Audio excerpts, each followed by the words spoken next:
Voy a cederle la palabra a quien va a moderar la mesa redonda, que es doña Carmen Campos. Ella es la subdirectora del Archivo Nacional, quien va a presentar a cada uno de los conferencistas. Bueno, buenos días a todos y todas. Un gusto saludarles nuevamente,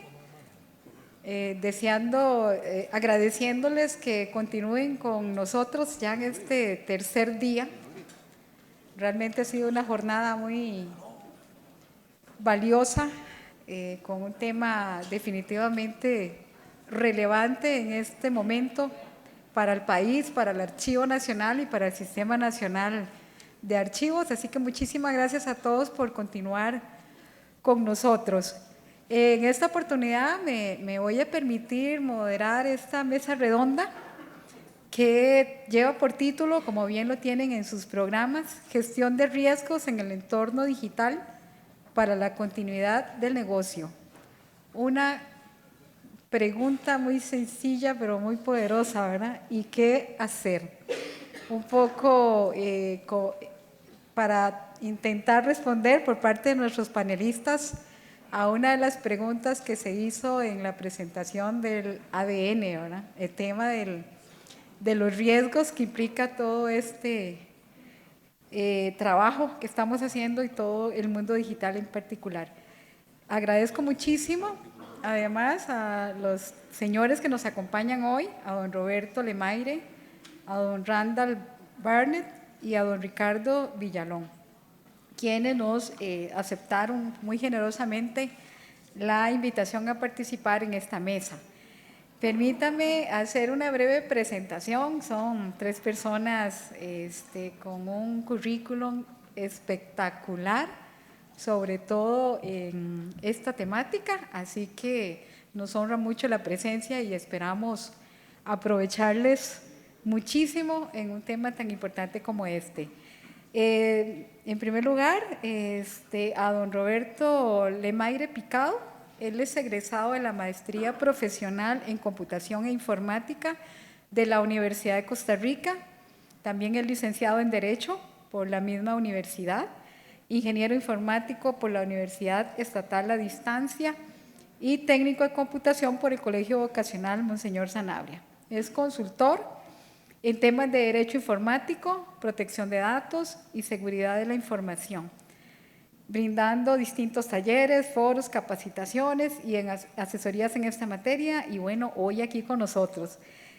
Ha participado en diversas actividades y talleres relacionados con el derecho y las tecnologías, tanto a nivel nacional como internacional. Además tiene diversas publicaciones referentes a ciberseguridad y derecho informático. Quisiera destacar de don Roberto 3 cosas adicionales. Fue seleccionado por el periódico El Financiero entre las 40 personas valiosas menores de 40 años. No le vamos a preguntar cuánto tiene hoy, pero muy joven, ¿eh? Evidente, lo mismo. 40 años que ha realizado valiosos aportes en el área del trabajo en el país. Además, premio al mérito informático en el 2017 en la categoría pionero del Colegio de Profesionales en Computación e Informática, y actualmente funge como coordinador del Centro de Respuestas de Incidentes Informáticos de Costa Rica en el Ministerio de Ciencia, Tecnología y Telecomunicaciones. Ese es don Roberto. Muchísimas gracias nuevamente, don Roberto. Seguidamente les presento a don Randall Barnett. Don Randall es máster en Computación e Informática de la Universidad de Costa Rica. Es instructor internacional en temas de ciberseguridad del Grupo Amparo del Registro Nacional de Internet para América Latina y el Caribe. Analista de ciberseguridad del Centro de Respuestas e Incidentes Informáticos en el Instituto Costarricense de Electricidad. Analista base de datos del Instituto Costarricense de Electricidad, investigador en informática forense certificada internacionalmente y hacker ético, profesor investigador de la Universidad Latinoamericana de Ciencia y Tecnología en temas de ciberseguridad, profesor de la Universidad de Costa Rica, Bueno, igualmente, otro perfil extraordinario para esta mesa redonda. Y por último tenemos a don Ricardo Villalón Fonseca. Él es doctor en informática, trabaja actualmente en la Escuela de Ciencias de la Computación e Informática de la Universidad de Costa Rica. Don Ricardo también es un gran investigador en este campo, en seguridad de la información, en firma digital, y comparte con nosotros una reciente publicación que tiene, que es promover soluciones de calidad de gobierno electrónico mediante la aplicación de un modelo integral de aseguramiento de la información, caso de uso para la firma digital. Tiene otros proyectos también en desarrollo igualmente relevantes, por ejemplo, el desarrollo de esquemas para certificar autoridades certificadoras y aplicaciones del software en el Sistema Nacional de Certificación Digital, Foro Mundial de Tecnologías de Información, Whitford 2016, creación de la nube académica computacional de la UCR, evaluación de algoritmos de computación evaluativa para el entrenamiento de redes de neuronas artificiales aplicada a la detección temprana del Alzheimer, creación de una herramienta sistémica y con apoyo automático parcial para el aseguramiento de la información en sistemas de computadoras, software y redes. Bueno, así que vamos a estar muy atentos también de los resultados de estas importantísimas investigaciones. Así que ustedes van a coincidir conmigo que realmente es un panel de lujo, ¿verdad? Me permito, don Roberto, don Randall y don Ricardo, darle unas brevísimas reglas de la mesa redonda. Van a tener aproximadamente 30 minutos cada uno para hacer su presentación o hacer su disertación, y seguidamente vamos a contar con 30 minutos más para el debate entre ustedes y también, por supuesto, participando a nuestro público para que puedan hacer las preguntas que consideren. Y bueno, yo les estaré indicando 5 minutitos antes de que se les vaya venciendo el tiempo para llevar un poquito el control del tiempo. Entonces tenemos una mesa redonda que trata el tema de la ciberseguridad, de la seguridad informática, como también lo denominamos, o como le llamamos, seguridad de la tecnología de la información, o sea, áreas relacionadas con la informática y la telemática, que se enfoca en la protección de la infraestructura computacional y bueno, todo lo relacionado con ella, en particular y de mucho interés para nosotros, la información, el ADN, ¿verdad?, de nuestra transformación, la información, tanto la que pueda residir en una computadora como la que esté circulando por medio de las redes sociales, la nube, etcétera, ¿verdad?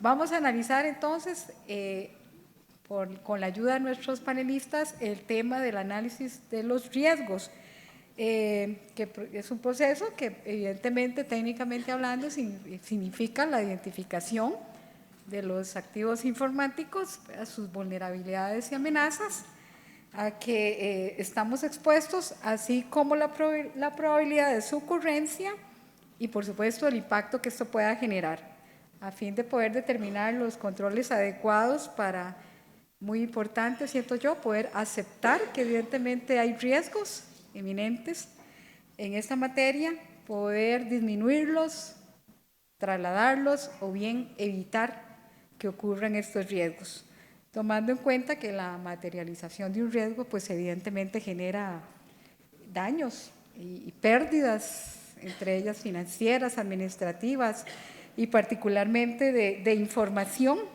Por lo tanto, habrá que aplicar los controles más adecuados para ellos y teniendo la seguridad que debe ser un megacontrol o toda una arquitectura completa de seguridad para poder encarar los riesgos que nos acarrea el mundo digital. Así que sin más preámbulo, le voy a dar la palabra entonces a don Roberto Lemaire para que haga su presentación. Buenos días, compañeros del panel. Es un gusto compartir con profesionales que tengo ya algún tiempo de conocer y de la categoría y nivel de conocimiento, compartir con la familia de archivística, los cuales tienen una gran responsabilidad a nivel país, tanto que mucha de toda la documentación que tiene pues es tan valiosa que ese es el objetivo de mucho del cibercrimen en este momento. Tengo el gusto desde el Ministerio de Ciencia, Tecnología y Telecomunicaciones coordinar el Centro de Respuestas de Incidente Informático de Costa Rica. Creo que ya algunos han tenido contactos con nosotros, tanto a nivel informativo como algunos que hemos tenido que atender y colaborar para la atención de incidentes. Y hoy pues la idea es que hablemos, ¿para qué sirve conocer los delitos informáticos si soy archivista? Hay una fecha que siempre me gusta recordar y que insisto que debe ser una fecha que algún día declaren feriado nacional, pero solo los informáticos hemos estado pidiendo eso. ¿Cuándo se abrió la caja de Pandora en el país? 26 de enero de 1993. Internet tiene muy poco tiempo en el país y el desarrollo de la tecnología con base a Internet realmente solo tiene 26 años. A veces suponemos, dado la normalidad con que usamos la red, que Internet ha estado siempre. Y bueno, ya las nuevas generaciones no entienden cuando uno hacía tareas sin Internet. Y yo siempre cuento la anécdota de una profesora que me puso, yo usé desde muy pequeño Internet, tuve la suerte de tener en la oficina donde mi papá, la plataforma de la red, y hice una tarea sobre, me acuerdo de las hojas, algo de los árboles. Entregué la tarea y la profesora me puso un 0. Obviamente mi mamá fue a reclamar como me había puesto un 0 por la tarea. La profesora dijo algo que siempre me marcó y que en ese momento quisiera toparme la hora para preguntarle. La profesora dijo, es que una tarea hecha en Internet no vale, usted tenía que ir a buscar un libro a una biblioteca. Yo no me imagino ahora teniendo que hacer tareas, trabajos sin Internet, un estudiante que le ponga un 0 por usar de consulta. Los tiempos han cambiado. ¿Qué pasó desde esa fecha? El Internet nace sin pensar en seguridad, nace pensando en que la información llegue a su destino. Después es que comenzamos a pensar en las plataformas, en las capas de seguridad que debían tener. Uno dirá ahora, pero ¿cómo no pensaron en seguridad? No lo pensaron. Les buscaron que la información llegara a su destino, más que eran procesos de desarrollo académico y científico en su momento. 26 años, recuerden esa fecha el próximo año para la celebración. ¿Qué pasa ahora? Todas las instituciones, empresas son ciberempresas al final. ¿Qué institución no tiene en este momento algún tipo de tecnología desarrollada? Algún tipo de información de forma digital. Todas las tenemos y el sector público no es la excepción. Trabajamos con tecnología. Pero hay que recordar un punto, los mesías cibernéticos no existen. Ese es un primer punto importante. ¿Por qué? Muchas empresas y muchas personas en el área relacionada van a decir, mire, esta es la solución totalmente segura para algo. Pero les voy a decir una realidad, el riesgo cero no existe. Siempre nos va a pasar algo en materia de ciberseguridad. Siempre nos va a pasar un incidente en materia de ciberseguridad. El tema es estar preparados para responder adecuadamente a los incidentes que ocurran. Y eso se logra pues con la planificación y medidas adecuadas que se puedan tener dentro de las instituciones, dentro de las empresas, para lograr responder en tiempos cortos y en tiempos adecuados. Los incidentes de seguridad informática son reales y hay que desarrollar estos mecanismos. Y es necesario ser conscientes y, como les decía, aceptar que no existe la seguridad total. De nuevo, recuerden esa frase, riesgo cero no existe, pero las medidas adecuadas sí. La velocidad de crecimiento de las organizaciones en materia digital es enorme y nos agarró a muchos desprevenidos en el desarrollo tecnológico de las empresas y de las instituciones. Tuvimos que entrar muchas veces de manera golpeada a tener que desarrollar las plataformas tecnológicas y los servicios que tuviéramos sin nuevamente pensar en el tema de seguridad. Lo que interesaba era lograr que los servicios estuvieran digitales. Actualmente ahora tenemos que lograr mejorar en materia de seguridad, porque vean que apenas tenemos 26 años con Internet y los servicios ya se están ofreciendo al usuario y dentro de nuestras instituciones los canales digitales son ahora lo más común para lograr de manera efectiva trabajar. Y uno de los puntos fundamentales a la hora de que si nos ocurre algo es que el tiempo es vital para lograr disminuir el impacto. Y no solo pensemos en impacto económico, el impacto que tiene no tener un servicio disponible al público, el impacto que tiene las personas no tener manera de comunicarse con nosotros, el impacto a lo interno, que no se pueda hacer un desarrollo o enviar alguna información que se requiera. Y además el impacto de imagen, que muchas veces no lo tenemos tan medido, tan valorado, pero la imagen de una institución se ve afectada cuando sus servicios están siendo vulnerados. 3 aspectos básicos que estoy seguro que han escuchado a la hora de seguridad de la información y ciberseguridad, que un incidente es cualquier situación que afecte ¿qué 3 aspectos? Confidencialidad, disponibilidad e integridad. Si alguno de estos se ve afectado dentro del desarrollo de alguna situación que ocurra dentro de una institución, ahí estamos frente a un incidente. Esto me lleva a una aclaración que me parece importante y que en la experiencia desde el Centro de Respuesta a Incidentes Informáticos nos ha ocurrido. Un incidente puede no ser un ataque cibernético, y eso es importante recordarlo, porque a veces cuando hablamos de ataques, cuando hablamos de incidentes, todo el mundo relaciona, nos están atacando desde X país, o nos están atacando, o los cibercriminales, mal llamados hackers, nos están atacando, etcétera. Pero no, un incidente puede ser, nos ha pasado, que detectamos, por ejemplo, una plataforma caída y es, mire, estamos haciendo una actualización y no nos salió bien del servidor, y en este momento entonces el servicio no está disponible. O mire, un archivo no llegó, un archivo se borró, pero también tenemos los incidentes relacionados con ciberataques, que podría ser malware, que podría ser algún ransomware, etc. ¿Qué tenemos en esto? Ocurre por diversas causas. Tenemos por una avería, eso es un incidente también. Tenemos por un suceso no controlado, incendio, fuego o algún tema natural que ocurra dentro de una institución. Tenemos una acción no intencionada de algún usuario, o intencionada podría ser, que haya fuga de información o un error al enviar información por un correo, ha pasado también, que una información que se equivocan y lo envían a un destinatario que no era la persona, o un ataque de acción intencionada, o en función de los recursos afectados puede ser más, espero no ser un incidente, pues de pasada solo, menos o mayor grave. Incidentes a nivel mundial que han afectado, espero que ninguno esté en esta lista. ¿Por qué se está pasando solo? Un ciberataque. Ya llamo a mis colegas del CECIR para que veamos qué sucede. No, sospecho de Ricardo. Este caso fue un caso a nivel mundial que Costa Rica también estuvo involucrado, donde, no sé si conocen a la empresa Ashley Madison, aseguraba que todos los que quisieran tener una aventura extramarital podían integrarse ahí en una gran base de datos que aseguraban 100% seguridad, y recuerde, aseguraban 100% segura, nadie se iba a dar cuenta y nada iba a ocurrir. Y su propaganda era, la vida es corta, tengo una aventura. Mucha gente se unió. ¿Qué pasó? Varios cibercriminales hackearon la base de datos robando 39 millones de infieles. Y cuando lo hicieron, le dijeron a la empresa, y puede ocurrirnos un secuestro de esta forma de información, le dijeron a la empresa, mire, pague tanto o liberamos esta base de datos. La empresa no aceptó y liberaron la base de datos. El tema se tornó delicado, tanto que obviamente varias familias destruidas, pero el tema más delicado, mucha gente al ver su información vulnerada y publicada, tomó la decisión de suicidarse en Estados Unidos. La base de datos, por cierto, tenía gente de Costa Rica también. Entonces, nada es 100% seguro. Pero también ocurren hechos que uno realmente se sorprende porque espera niveles de seguridad mucho más altos. Roban documentos militares clasificados porque nadie cambió la contraseña del router. A nivel militar, tenían un router con la clave tradicional de admin. Yo siempre me imagino a los cibercriminales ingresando y alguno dijo, ¿y por qué no probamos admin? A ver qué pasa. Ingresaron al router del equipo militar.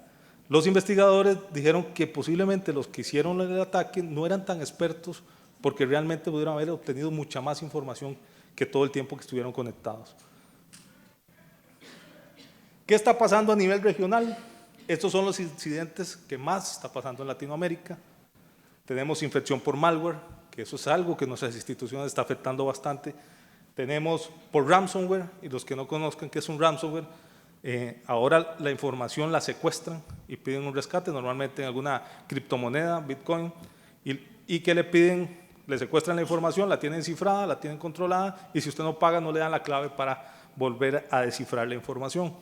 Eso es algo que hemos estado viviendo en las instituciones y que por ende ocupamos medidas técnicas como respaldos de seguridad que se tengan adecuadamente administrados para evitar que esto no suceda. Vulnerabilidades, ataques de denegación de servicios, etc. Por tamaño de empresa, no importa, están sufriendo en igual cantidad, empresas grandes, pequeñas, medianas, están sufriendo esto. Ninguna es porque tenga más presupuesto o menos, o porque tenga más personal, en igual cantidad está sucediendo este tipo de acciones. Y a nivel regional, esa es la situación. Costa Rica no escapa de que esté ocurriendo estas acciones en un 42% según el estudio de Asset Security. Esa es la realidad que nos enfrentamos. ¿Cómo están los gastos de ciberseguridad a nivel mundial? El gasto está en aumento, pero la respuesta y lograr disminuirlo todavía no. Mucho también pasa porque la solución no está solo en la parte técnica, no está en poner más equipos y más herramientas, que son importantes, pero no lo es todo. La capacitación del personal, el cambio de cultura a un cambio de cultura digital es fundamental a la hora de que manejemos activos digitales y la información dentro de nuestras instituciones. Voy a pasar esta parte rápido para entrar, porque el tiempo es corto. En un punto fundamental, ¿qué pasa con las empresas? Tras los incidentes, la mayoría de las empresas identifican las consecuencias más visibles, pero dejan de lado las consecuencias de carácter más técnico. ¿Qué ocurre en esto? Normalmente cuando, y vamos a ver si nos da tiempo para alcanzar las etapas de atención de un incidente, cuando una empresa se encuentra con una situación de esta, busca rápidamente resolver la problemática, volver a estar en línea. Pero el tema es que no hace una retrospectiva de por qué ocurrió las cosas y cómo podemos solucionarlo para que no vuelva a ocurrir. Muchos de los temas que ocurren de incidentes informáticos son reiterativos dentro de las mismas instituciones o empresas por una problemática que no solucionan o solventan el tema. Por eso, por ejemplo, desde el Ministerio hemos estado trabajando en diferentes instituciones y vamos haciéndolo por etapas, donde hemos hecho análisis de vulnerabilidades a los portales web de las instituciones para darles la situación en que se encuentran y los planes remediales para que los atiendan y evitar que les vuelva a ocurrir. Pero la idea de los planes remediales es que los apliquen y disminuya la posibilidad de que un incidente informático se dé. Pero de nuevo, el riesgo, no hay riesgo cero. Buscamos disminuirlo a niveles aceptables. ¿Cómo responder ante un incidente informático? Las encuestas demuestran pues, que los controles de seguridad más utilizados son antivirus, firewall y los backups de información a nivel latinoamericano. Pero esto no hace que se disminuyan los incidentes. De nuevo, tenemos que tener las medidas adecuadas para que cuando ocurra un incidente podamos responder de la mejor forma. ¿Cómo vamos de tiempo? Bien, ok. Esos son los controles que se están aplicando a nivel latinoamericano. Software antivirus, firewall, backups, anti-spam, usuarios autenticados, etcétera. Todas medidas importantes que se deben tener dentro de las instituciones y que aportan pues, medidas de seguridad a cierto nivel. Pero de nuevo, el tema de los controles y capacitación adecuada se vuelve fundamental. ¿Cuáles son las medidas prácticas que se vienen aplicando en Latinoamérica? Políticas de seguridad, auditorías internas, clasificar la información. Uno de los temas y que estamos buscando trabajar con las instituciones es que tengan personal capacitado en materia de atención de incidentes y ciberseguridad. Porque hay un punto. Los informáticos, ¿cuántos informáticos hay acá? Entonces, somos pocos. Creo que van a coincidir conmigo. Los informáticos, no importa en qué tema estemos específicamente dedicados, o nos ven cómo arregla chunches, y nos dice, ahí está el informático, llámelo para la impresora. Ya, algo pasa en la red, nos ven cómo arregla chunches, o no saben el tipo de conocimiento que tienen, en qué línea está especializado. Eso es un tema cultural que hay que ir trabajando. Entonces, los departamentos de tecnología de la información no son departamentos de ciberseguridad. Y muchos de los informáticos no tienen la base en temas de atención de incidentes en materia de ciberseguridad. Ese es un tema que estamos buscando trabajar para capacitar a los informáticos en ciberseguridad, porque ser informático no es lo mismo que conocer de ciberseguridad. Y ese es un punto fundamental, que en las instituciones se brinde y se planifique para recursos para capacitar equipos especializados, o por lo menos una persona o dos personas, que tengan la capacidad y respuesta de atención de incidentes informáticos y atención en materia de ciberseguridad. Porque como les digo, TI no es igual a ciberseguridad. Y bueno, viene ante todos estos situaciones, buscar dar una respuesta jurídica también, y que se vuelve importante conocer a la hora de tener que determinar si algo que está sucediendo puede ser judicializado, si algo está sucediendo, por qué camino ir, o conocer si algo de lo que está sucediendo es un delito, o qué puedo hacer y qué no puedo hacer dentro de este marco.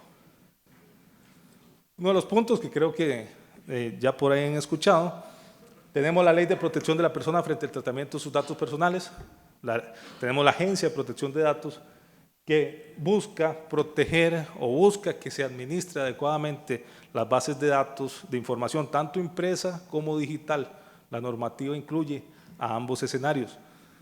Las sanciones de la Ley de Protección de Datos van en línea administrativa y a personas también directamente, por el mal uso que se le haga a los datos, la mala administración.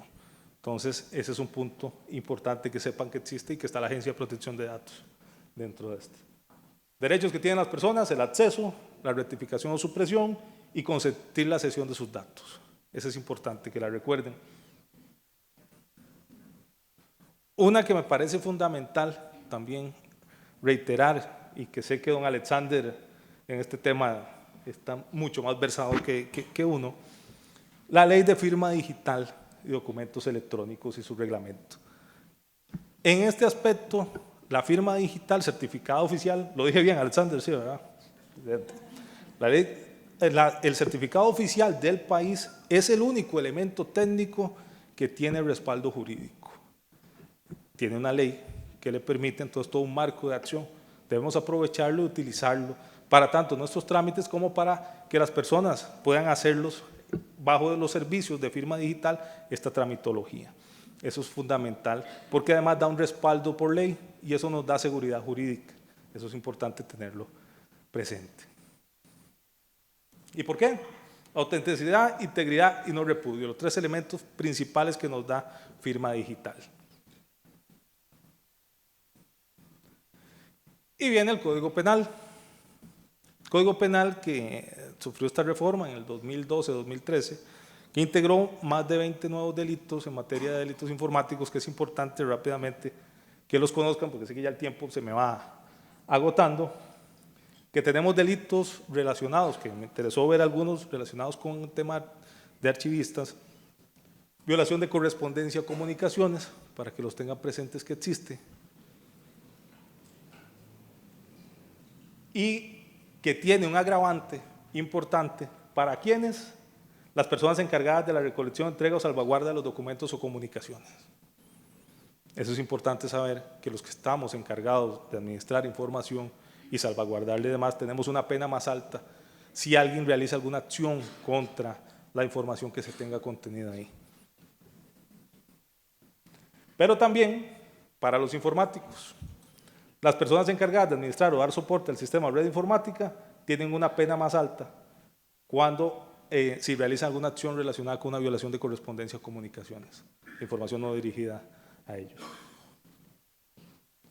También tenemos el delito de violación de datos personales, que es importante que lo tengan presente, donde se pena de 1 a 3 años quien en beneficio propio de un tercero, con daño para la intimidad o integridad, y sin autorización del titular, realice alguna de las acciones descritas, sea apodere, modifique, interfiera, accede, copie, transmite, difunda, recopile, utilice, etcétera, para un fin distinto para el que fueron recolectados o de un tratamiento de información no autorizada.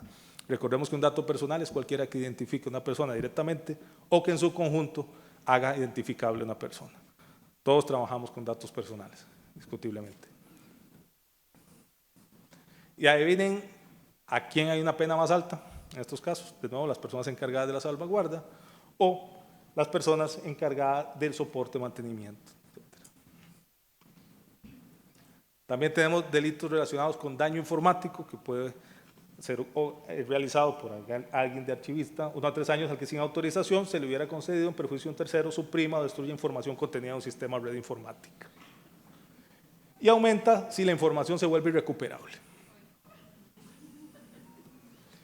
Y en tema de daño agravado también, cuando el daño recayera sobre redes o sistemas o sus componentes físicos, lógicos o periféricos, o sea, hasta el hardware, si alguien realiza una acción contra él, puede estar dentro del daño informático, daño agravado. También el tema de sabotaje, si alguien sabotea la información contenida en bases de datos, está dentro de esta figura y con la intención de sabotear, que viene todo un análisis que podemos conversar luego.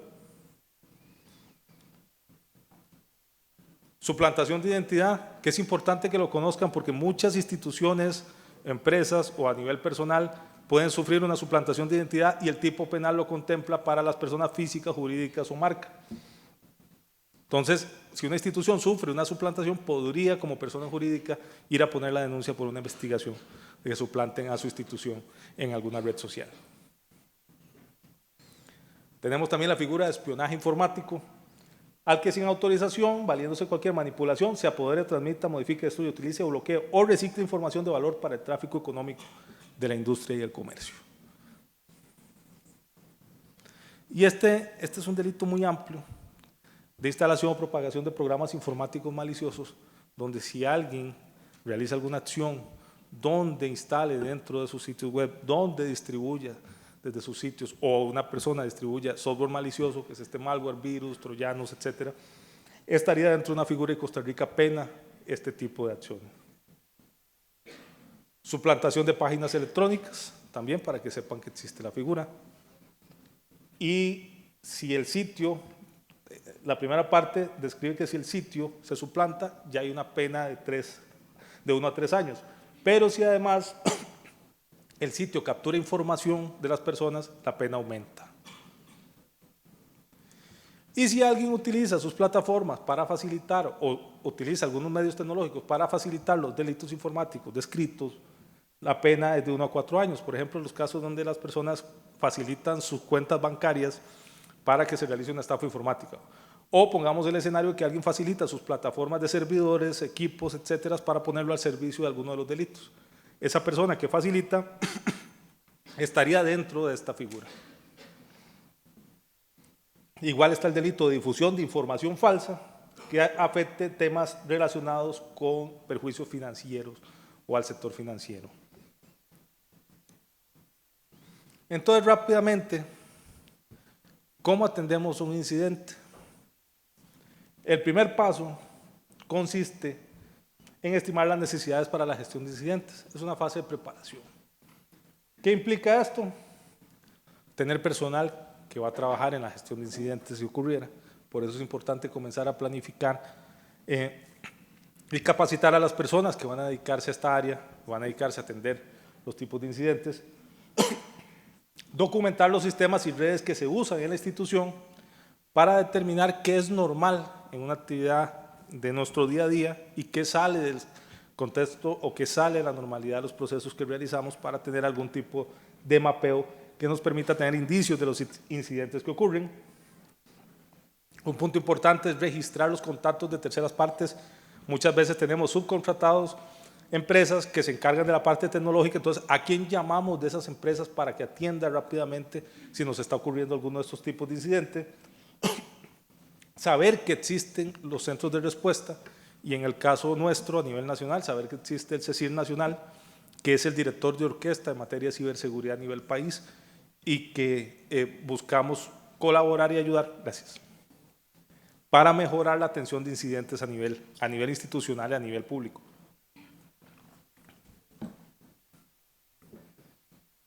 Los temas de los procedimientos de gestión son fundamentales. Las buenas prácticas señalan la necesidad de definir una política de gestión de incidentes y así definir qué procedimientos seguir. Las instituciones tenemos que desarrollar estas políticas de gestión de incidentes dentro de nuestros procesos y tener un catálogo de cuáles son los incidentes que van ocurriendo o cuáles son los que pueden ocurrirnos más tradicionalmente, que ya muchos los conocemos estas listas, y que pueden dar un impacto dentro de la institución.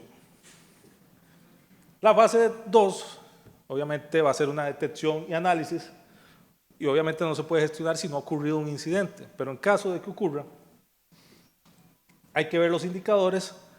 Los equipos de TI participan, pero directamente los equipos relacionados con ciberseguridad de la institución, para ver qué alertas, qué hay, qué ha pasado que un antivirus levanta algún tipo de señal, la caída de un servidor o sistema, o que los accesos, por ejemplo, estén lentos. Eso comienza a dar indicios de que algo puede estar pasando. Y recuerden que un incidente no es solo ataques. Un incidente puede estarnos fallando por algún equipo, fallando por algún tema natural, fallando por deterioro, etc. Y en esa línea entra signos precursores que nos pueden indicar que un incidente tiene posibilidad de ocurrir. Por ejemplo, la detección de un escáner de puertos, el resultado de análisis de vulnerabilidades, como los que hemos realizado para ver qué cosas podrían ocurrirle a un sitio web de una institución, y amenazas que existan de cibercriminales. Uno de los ejercicios también importantes es hacer mapeos de redes o de algunos grupos donde permitan ver por X situación que está pasando en el país si está recibiendo alguna institución una amenaza de un ciberataque o una amenaza de algún grupo activista, por ejemplo, que ha pasado que por alguna situación X un grupo activista está organizando un ataque a X institución para hacer un bloqueo de su sitio web por ataque de denegación de servicio, por ejemplo. Algunos tipos de amenazas que tenemos, y es importante la priorización dentro de este incidente. Debemos clasificarlos. ¿Por qué? Resulta fundamental ver qué vamos a atender primero y qué vamos a ir dejando dentro de la línea de atención para volver a poner los servicios, y esto implica una metodología de triage. ¿Alguien ha escuchado ese concepto? Eso se utiliza mucho en medicina, porque cuando hay una situación de emergencia, se tiene que determinar a quién se atiende primero. Entonces usted tiene un montón de situaciones de gente enferma en el mismo momento, tiene que determinar a quién voy a atender, quién está más grave, quién está más propenso a sobrevivir, o a quién voy a dejar que se muera mientras. Así pasa en situaciones de emergencias graves, situaciones de guerra, o situaciones donde se debe decidir a quién se salva y a quién no. En temas informáticos, en temas de un incidente informático, debemos definir qué vamos a atender primero, qué vamos a levantar y qué vamos a ir dejando después, dependiendo del core de nuestro negocio. Vamos a notificar el incidente e iniciar un seguimiento del evento en gestión dentro de este proceso. La fase 3, vamos a un tema de contención y resolución y recuperación. Debemos recuperar todas las funciones, ver cómo fue la gravedad, recopilar la información y definir, aplicar las estrategias y procedimientos definidos anteriormente.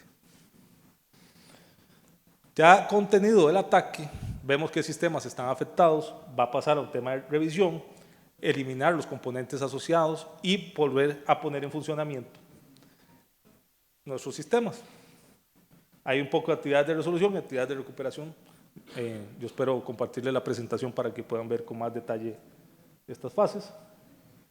Y las fases posteriores al cierre, es importante tener un registro común de lo que ocurrió, un registro de información para primero corregir y que no vuelva a suceder por lo menos un incidente igual. Y sobre todo, aprender. Esa es una parte fundamental que permite llevar el registro de la atención de incidentes para saber cómo actuar y evitar que vuelvan a ocurrir estos tipos de acciones. Con esto cerraría. Ahí les queda mi contacto, cualquier cosa. Y ha sido un gusto compartir y ahora en el foro esperamos estar ampliando dudas o consultas. Muchas gracias.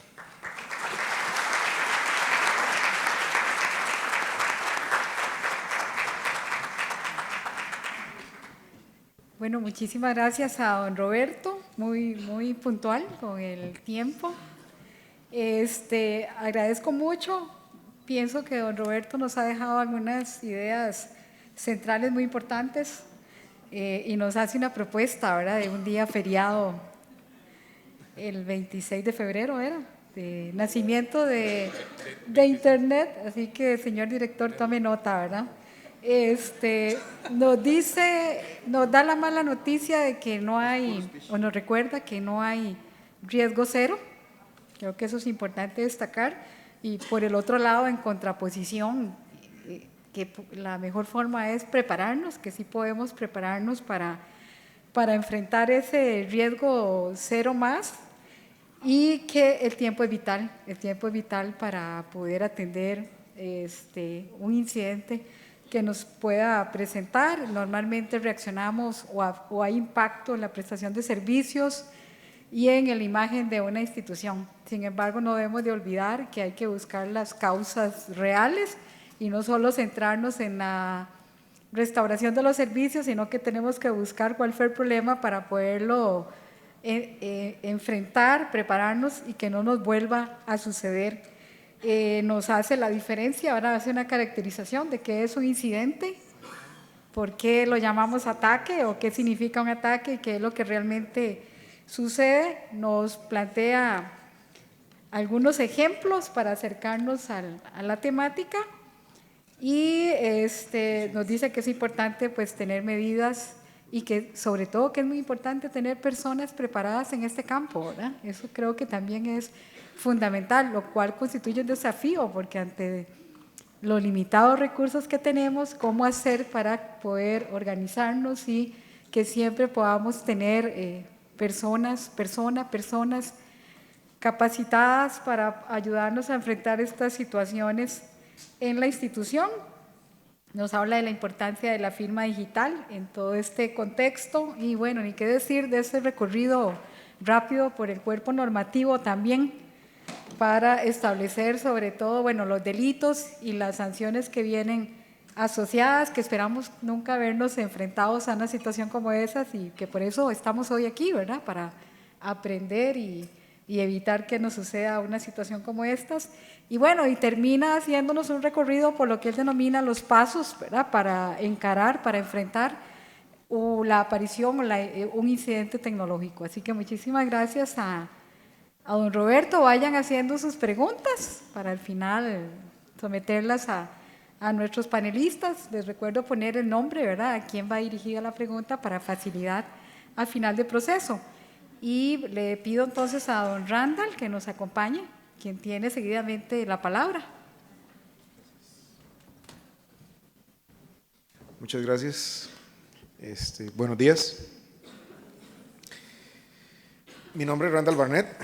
Soy funcionario del Instituto Costarricense de Electricidad, del Centro de Respuesta a Incidentes Informáticos, muy similar donde trabaja Roberto, pero en la parte completamente del ICE. El ICE tiene su propio CSIRT, que esas son las siglas del centro.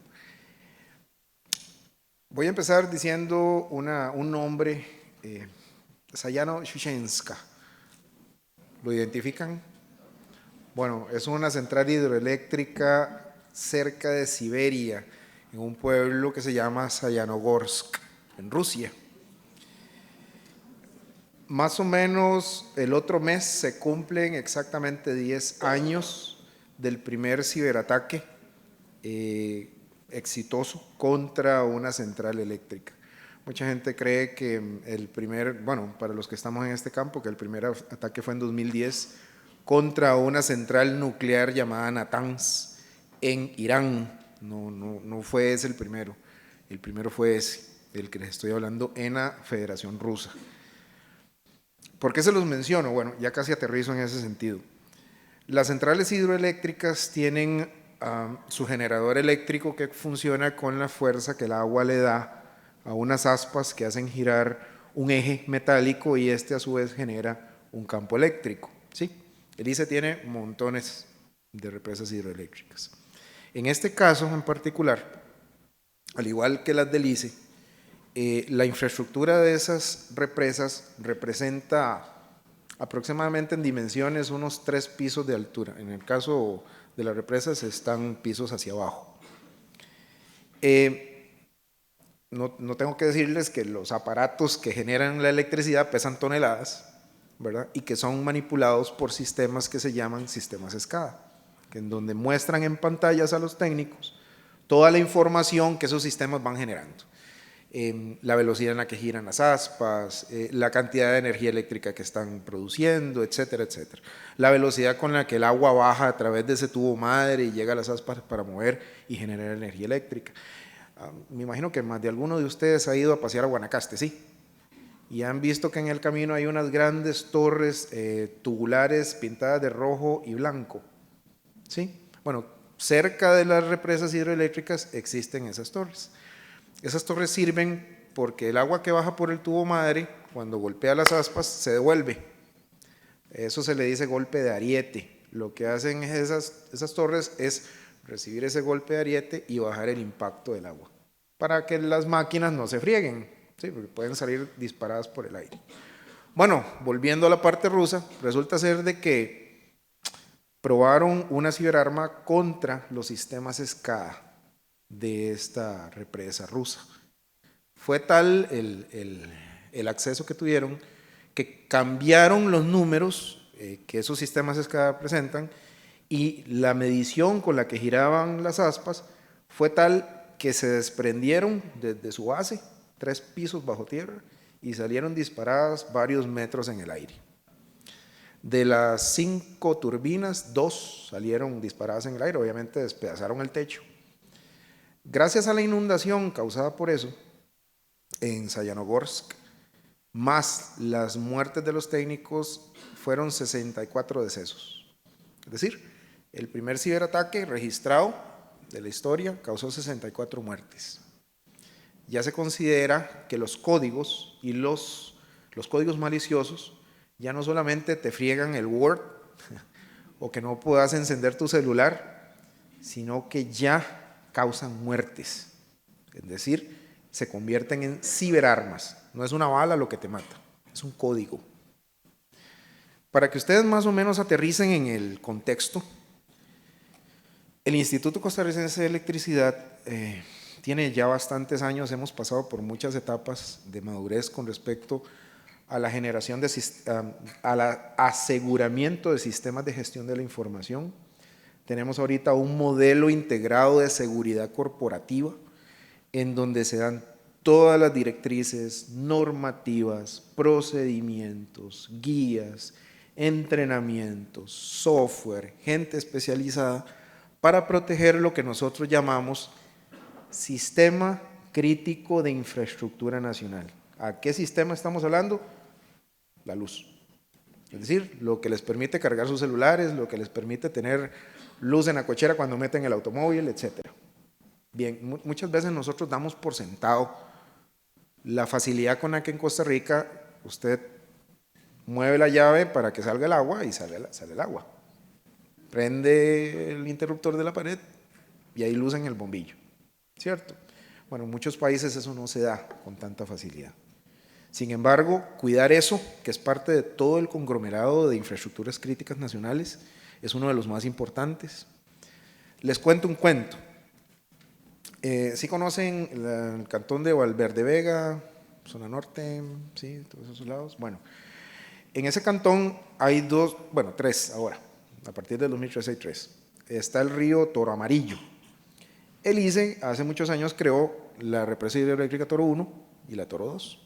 Por ahí del 2013 creó la Toro 3. Cuando se dio el terremoto de Cinchona, el acceso físico a ese lugar era completamente bloqueado.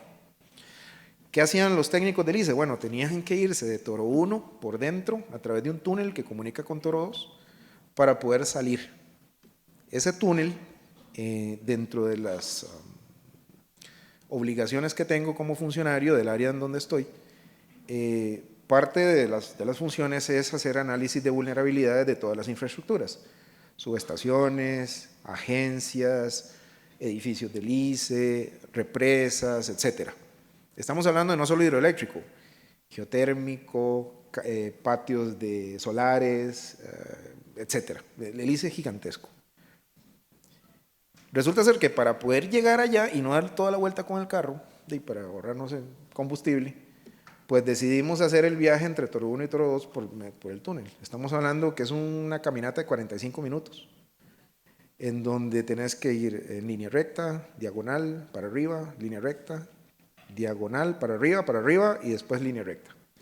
Más o menos como a los 20 minutos de caminar, tenés que llegar al final o te tenés que volver y vas a durar lo mismo, ¿verdad? Son 45 minutos para atrás o para adelante.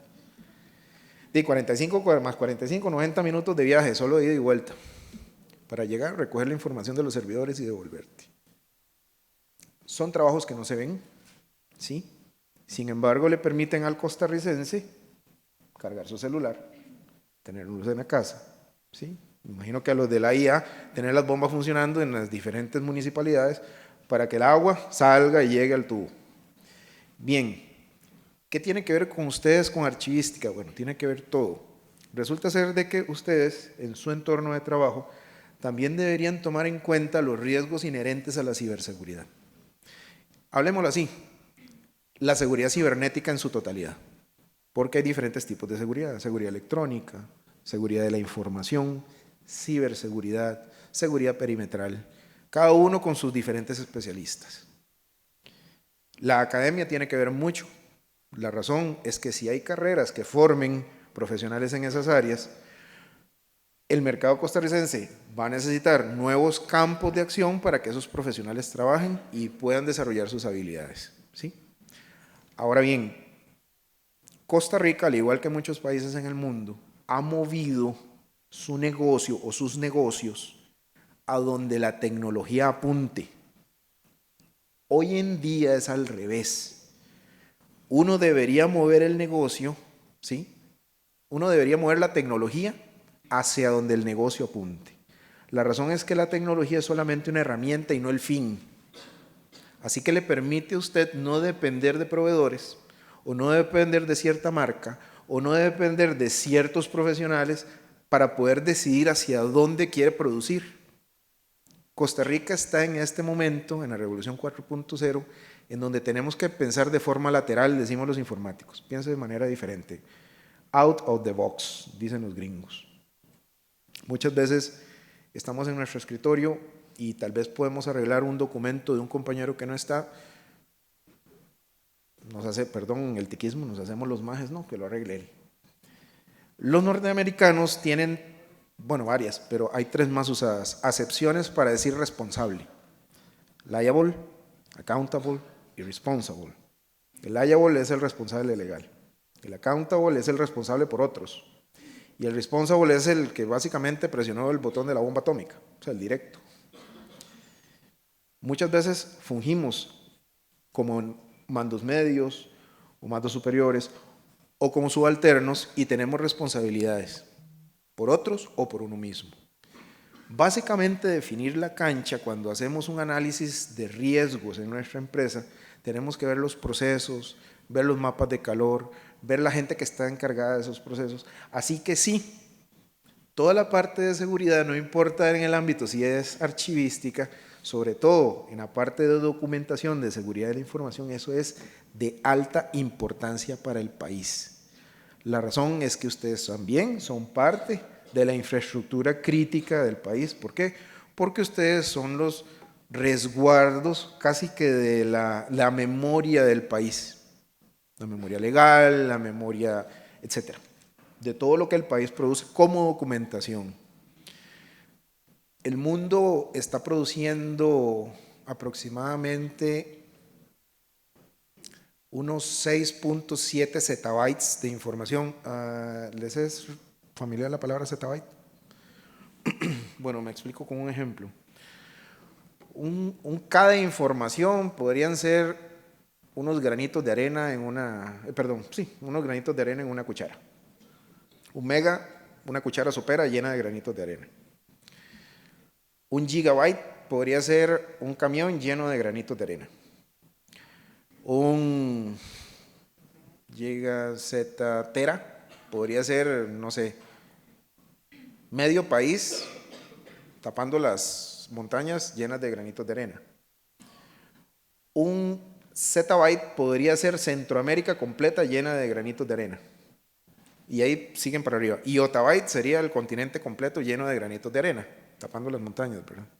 Entonces, estamos generando tanta información de todo tipo que muchas veces a eso se convierte en infoxicación. Es decir, nos intoxicamos de información, ¿sí? Ustedes que manejan información porque es su core de trabajo, deben saber cuándo la información es importante o no, y eso se define con reglas. Y las reglas son definidas por especialistas en seguridad de la información. En el ICE, como les dije, tenemos... ¿cuánto tiempo me queda? ¿Poco? Bien. En el ICE tenemos ya un camino recorrido largo. No ha sido sencillo, el ICE es enorme y tiene muchas... Bueno, por ahí tengo una jefatura, ojalá no me... Tenemos nuestra muy forma iceísta de hacer las cosas en muchas ocasiones, pero siempre apuntamos hacia el beneficio del país, o tratamos de hacerlo la mayoría de los que trabajamos ahí.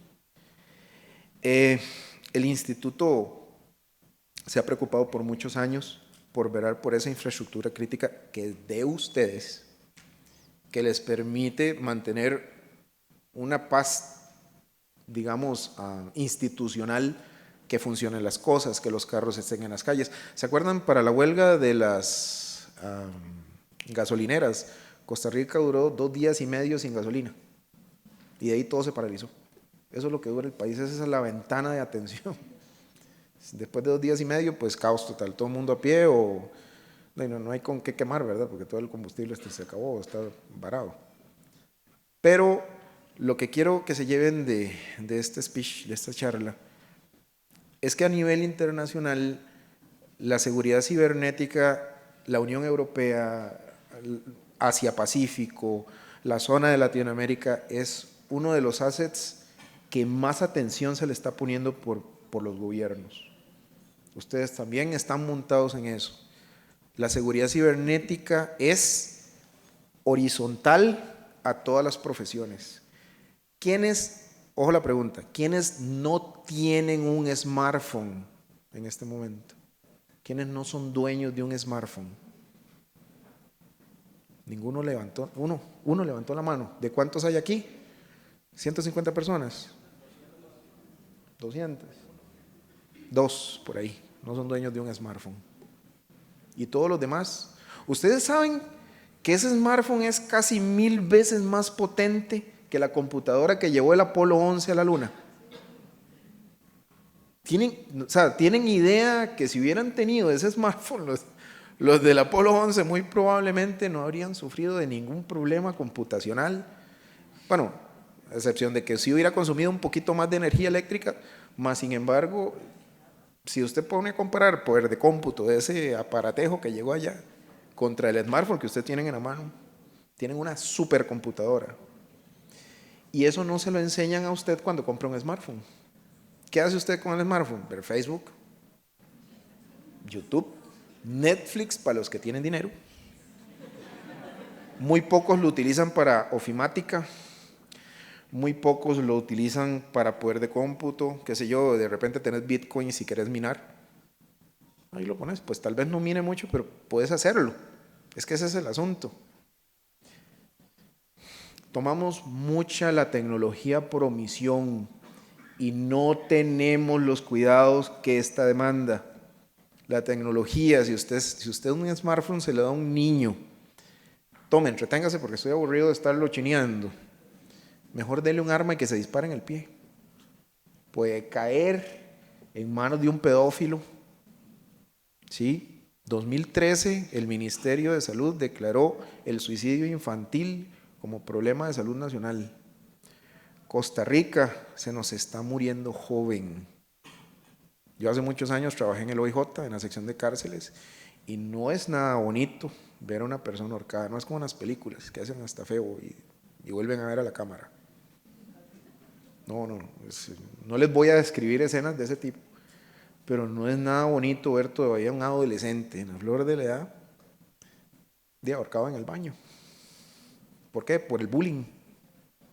O sea, es que son tantas aristas en la seguridad cibernética, estamos metidos, está tan metida en nuestra sociedad que nosotros ya nacemos con la tecnología y todavía, como dice el dicho, se verán cosas peores, en donde llegamos a la computación cuántica, en donde ya la parte cognitiva ya de hecho Elon Musk creo que tiene un proyecto para implantación en el cerebro para ayudarnos a aprender mejor, tipo Matrix. Sí, de hecho. Vean hacia dónde vamos. Inteligencia artificial. Los nuevos negocios, si ven la estrategia del ICE, incluye Big Data, incluye ciberseguridad, incluye todas estas nuevas tendencias. Y usted dice, pucha, ¿hay gente preparada en el ICE para eso? Hay universidades que enseñan eso. La Universidad de Costa Rica enseña bioinformática para la parte de secuenciación genómica, etc. De hecho, no es una carrera ni de la escuela de computación, es una carrera de la escuela de medicina. ¿Sí? Se enseña aprendizaje de máquina en el país, hay cursos y especializaciones para inteligencia artificial, la parte de redes neuronales, aquí tenemos un especialista. O sea, vean que el país tiene todas las condiciones para que los científicos puedan desarrollarse, la gente común que se convierte en un científico, y que eso vaya en instituciones del Estado, excelente. Tema de aprendizaje aquí, la tecnología nos afecta a todos. es horizontal a todas las profesiones. No podemos deshacernos de ella a menos de que nos vayamos allá a los crestones del Chirripó y ahí nos quedemos, ¿verdad?, viviendo. Les agradezco mucho su atención. Estoy a tiempo, ¿sí? Bueno, muy amables.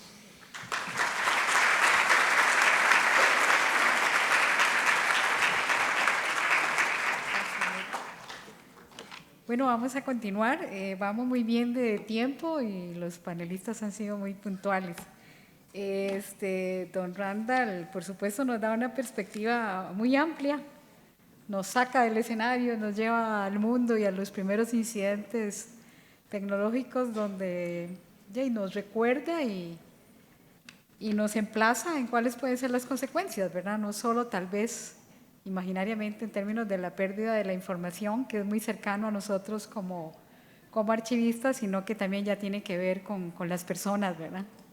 Y con hasta su muerte, como lo comentaba, y de cómo es de vital en una institución como la que trabaja él, con un servicio vital para la sociedad, como es el servicio de energía eléctrica, en este caso que analizaba, y también sus implicaciones y su incidencia. Así que muchísimas gracias a don Randall. Le doy la palabra a don Ricardo también. Don Ricardo nos va a compartir también sus experiencias en este campo.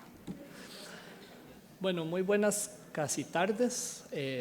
Yo traigo una presentación pequeña, pero bueno, tal vez voy a presentarme nuevamente por aquello de que alguna persona no estuviera en la sala al inicio. Mi nombre es Ricardo Villalón, soy profesor de la Universidad de Costa Rica. He trabajado los últimos años en temas como computación en la nube, firma digital, apoyando al MISIT, al Banco Central. De hecho, con Alex hemos hecho una buena cantidad de trabajillos por ahí en el tema. Y ahorita, en los últimos meses, nos hemos enfocado más en tema de seguridad, en un modelo de seguridad que venimos trabajando, que queremos, digamos, propagar, como llamamos nosotros, a grandes ligas, si se puede, a nivel de estándares internacionales. Entonces, esa es un poco la dinámica por donde hemos venido trabajando. Yo no sé si a ustedes les pasó ahora que estaban oyendo a Roberto. Yo lo invité a una clase hace varios años, unos 5 años, una cosa así. Cuando terminó la clase, yo dije, necesito una profesión alterna. O sea, qué susto meter las patas, como decimos nosotros, ¿verdad? Y hasta por ignorancia vernos envueltos en un problema complicado, ¿verdad? Porque la ley es rigurosa, claramente. Entonces, sí, a mí me pasó, yo esa vez dije, y entonces pasé varios días pensando cuál podría ser la profesión alterna, hasta que yo dije, no, vamos a entrarle al problema, ¿ok?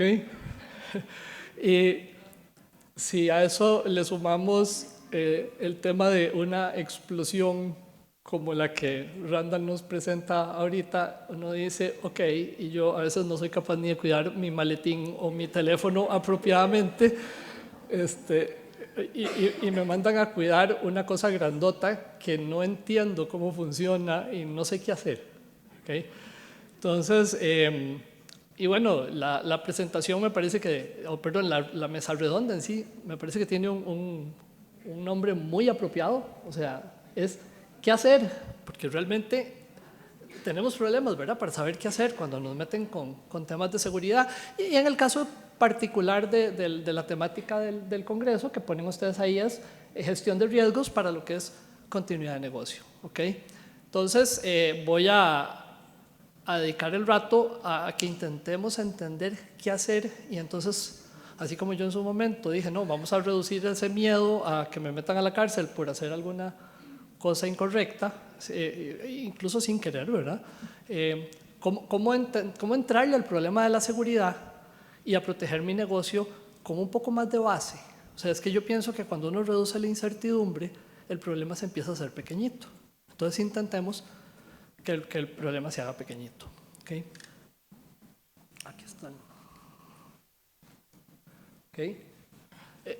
Eso me pasó a mí. A mí me gusta usar los ejemplos en las presentaciones donde yo meto las patas. Yo me imagino que a alguno de ustedes le ha pasado.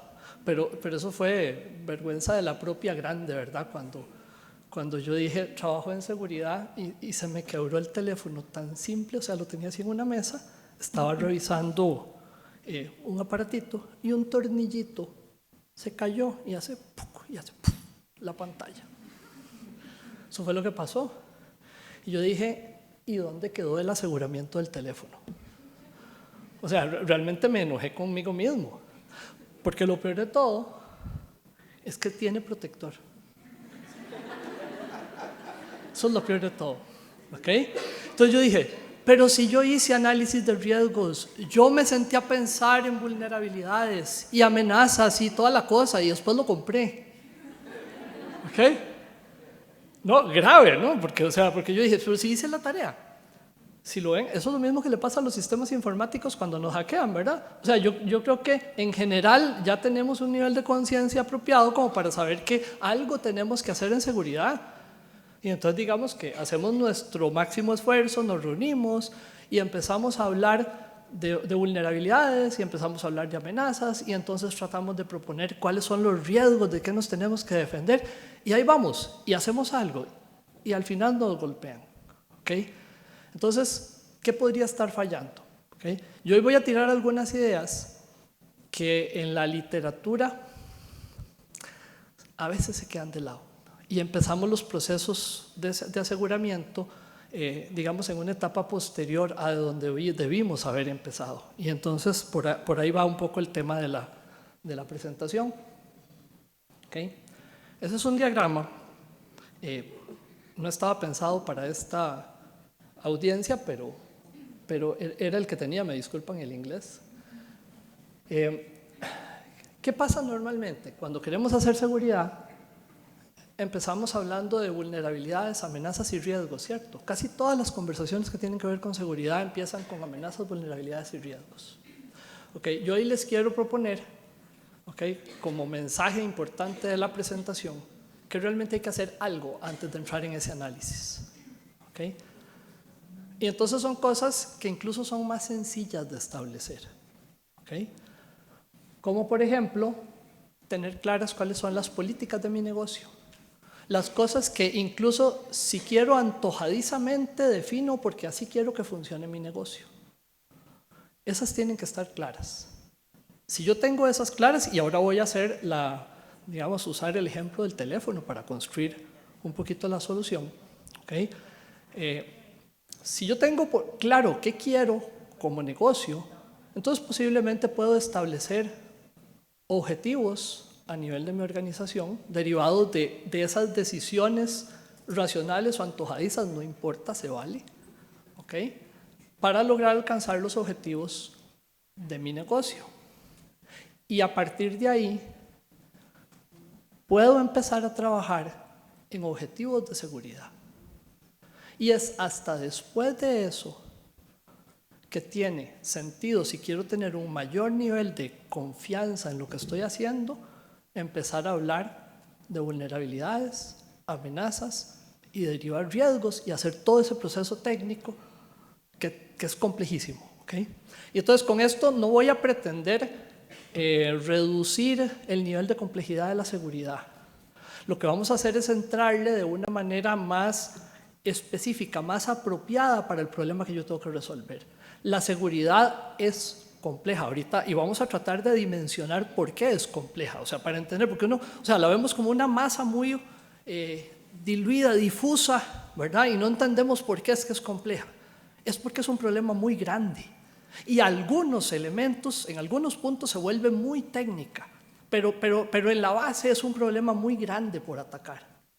Entonces tenemos que tener objetivos específicos. ¿Para qué? Para poder reducir. ¿Okay? Empecemos con el tema del teléfono. ¿Okay? Si yo, a la hora de proteger mi teléfono, hubiera definido, por ejemplo, qué es lo que quiero, y entonces digo, ok, quiero que mi teléfono celular opere correctamente cuando los clientes necesitan comunicarse conmigo. Ven que es una definición de muy alto nivel, ¿verdad? Pareciera ser lo que vulgarmente llamamos una habladilla, pero no, tiene mucho de fondo. Porque ya yo con eso estoy marcando el terreno. ¿Okay? Ahí, por ejemplo, ya tengo explícito, pero está medio solapado, el que el sistema que quiero defender o que quiero atender es mi teléfono. Ahí no estoy hablando todavía de seguridad, pero ahí sí estoy hablando de atender a mi teléfono. Ese va a ser mi sistema en este ejemplo. ¿Okay? Y ahora cuando caminamos podemos hacer la analogía con sistemas que ustedes tienen aquí, como no sé, los sistemas del Archivo Nacional, los sistemas de las organizaciones donde ustedes están trabajando, etcétera, etcétera. ¿Okay? Entonces, si yo tengo eso claro, ¿okay? Yo necesito velar porque el teléfono opere correctamente. Entonces, ahí tenemos que trabajarlo un poquito más. Así tan general, es tan ambiguo. ¿Okay? O sea, se vale decir cualquier cosa en lo que yo quiero, pero el nivel de generalidad con que lo digo no puede ser cualquiera. O sea, tiene que llegar a ser de niveles en donde yo puedo empezar a trabajar y construir cosas para que quede bien. ¿Ok? Eso es muy etéreo. Entonces, no importa, tratemos y entonces me interrogo yo o me entrevisto a mí mismo y digo, ¿qué es exactamente lo que quiero decir con eso? Porque aquí soy el técnico y el cliente al mismo tiempo. ¿Okay? Entonces, aterricémoslo un poquito, definamos objetivos. Quiero poder realizar llamadas de voz y conversaciones de chat. Punto. Y entonces ahí, hasta para simplificar el ejemplo, para efectos de esta presentación, por ejemplo, decido que no quiero usar mi teléfono, de hecho así lo uso yo, para almacenar información sensible. Por ejemplo, a mí se lo llevan y hay un mínimo de información sensible, aunque después de que se me quebró así, yo dudo que yo haya hecho bien el análisis de riesgos y entonces a lo mejor voy a tener que volver a revisarlo siguiendo un proceso como este. Pero digamos que en principio lo quiero solo para eso. ¿Okay? Entonces, ahora sí, ¿qué necesito yo a nivel de seguridad de ese sistema para alcanzar los objetivos que la organización me está planteando? O sea, yo necesito poder hablar y poder chatear. ¿Ok? Entonces, intentemos bajar un poquito el nivel. ¿Okay? Y entonces aquí sí sirve ir a presentaciones de cosas de seguridad porque le empiezan a uno a meter las palabrillas importantes. Y es, por ejemplo, digo, ok, el teléfono celular y todos sus componentes deben estar íntegros al realizar las llamadas de voz y conversaciones de chat. ¿Por qué? Porque si el teléfono tiene algo malo, yo no lo voy a poder usar, ¿cierto? Digamos, a partir de que se quebró la pantalla, yo tengo problemas para chatear porque ya no veo en la base y con ese montón de rayitas menos veo. Entonces, sí, entonces ya tengo problemas y entonces hay momentos en que la gente me escribe y yo no contesto porque no veo y el teléfono no me ayuda. ¿Lo ven? O lamentablemente logré que se dañara y algo en el parlante ya no le funciona bien. Se dañó el parlante, ya no es íntegro. Entonces, no me funciona para lo que yo quiero. Pero vean que ahí estoy definiendo mis objetivos. El par de palabritas que están en itálica es porque son las que vemos una y otra vez, que son los requerimientos que tenemos de la seguridad, ¿verdad? Ahí hablamos de la integridad del teléfono. ¿Okay? Yo defino que necesito que mi teléfono esté materialmente correcto, que sea íntegro. ¿Lo ven? Y sin entrar mucho en el tema de la información que está ahí adentro, en principio también.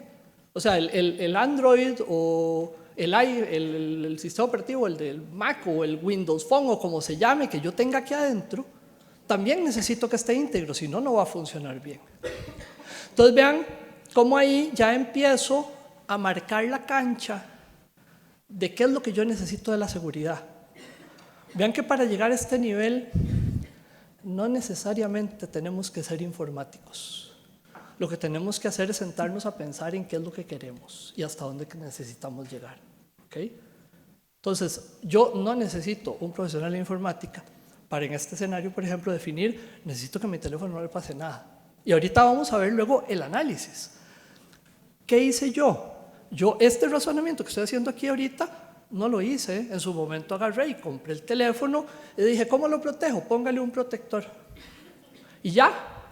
¿Alguien analizó cuál era el nivel de integridad que yo necesitaba en mi teléfono? No, nadie. Porque yo era el encargado y no lo hice. Así como muchas veces compramos soluciones tecnológicas que me dicen esto le protege toda su organización y nadie se sentó a definir cuáles eran los objetivos de seguridad que se necesitaban. Entonces, por supuesto, que cubren un montón de cosas. ¿Okay? Yo, por ejemplo, protegí todo mi teléfono, excepto la pantalla, porque el protector no llevaba la pantalla. Y ahí se me quebró. ¿Okay? Aquí es bastante casi trivial decirlo, o sea, se entiende, es como evidente, o sea. Pero ¿qué hacemos cuando estamos con tecnología? Cuando tenemos aplicaciones de software, componentes que no vemos, que ni siquiera entendemos qué forma tienen, porque ni los informáticos lo sabemos. O sea, cuando tenemos un conglomerado de software de diferentes fabricantes implementando un sistema, ya yo no puedo hablar fácilmente de la carcasa del teléfono, de la pantalla, de los componentes que están adentro, porque no se ven, no tienen forma, pero terminan siendo las partes de la cosa que quiero proteger. ¿Okay? Entonces yo necesito definir objetivos para que en el momento en que pongo controles, yo pueda hacer un match entre que lo que estoy poniendo de seguridad corresponde con lo que necesito de seguridad. ¿Okay? O sea, si es tan sencillo equivocarse con un simple teléfono, imagínense si no lo va a hacer con un sistema tecnológico grande. ¿Okay? El teléfono celular y todos sus componentes deben estar disponibles para realizar llamadas de voz y conversaciones por chat. ¿Eso qué me pone a pensar? Bueno, y si se me lo roban, no va a estar disponible. Si lo pierdo, no va a estar disponible. Si se me queda encerrado en un cuarto con llave, no va a estar disponible. ¿Lo ven? Entonces eso ya me pone a pensar en, por ejemplo, otro escenario de la seguridad. ¿Okay? ¿Por qué la seguridad realmente se hace grande? Y eso lo vamos a ver con más detalle ahorita en la siguiente filmina. Bueno, porque al final de cuentas yo termino haciendo la seguridad sobre el sistema y todos sus componentes, hasta el nivel en que yo decida que voy a implementar la seguridad. Y entonces ese nivel de granularidad en el que yo atiendo la seguridad de un sistema me lleva a que sea o algo muy simple, porque tomé decisiones que solo eso me interesaba, o muy complejo y posiblemente muy costoso, porque realmente el escenario lo ameritaba. ¿Okay? Vean que aquí, digamos, el teléfono, nosotros sabemos que solo lo protegemos por fuera.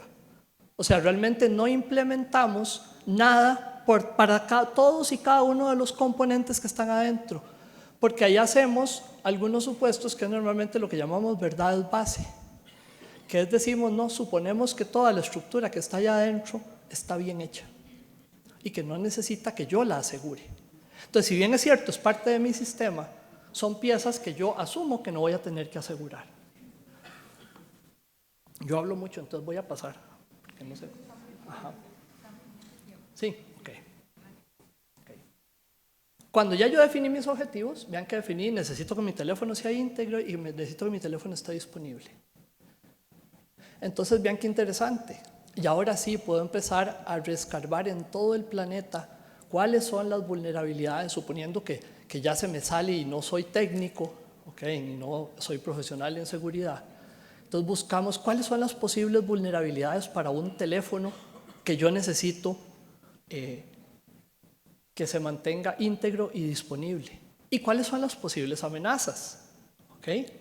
Esa combinación de vulnerabilidades y amenazas, dado que ya tengo claro qué es lo que tengo que proteger. ¿Okay?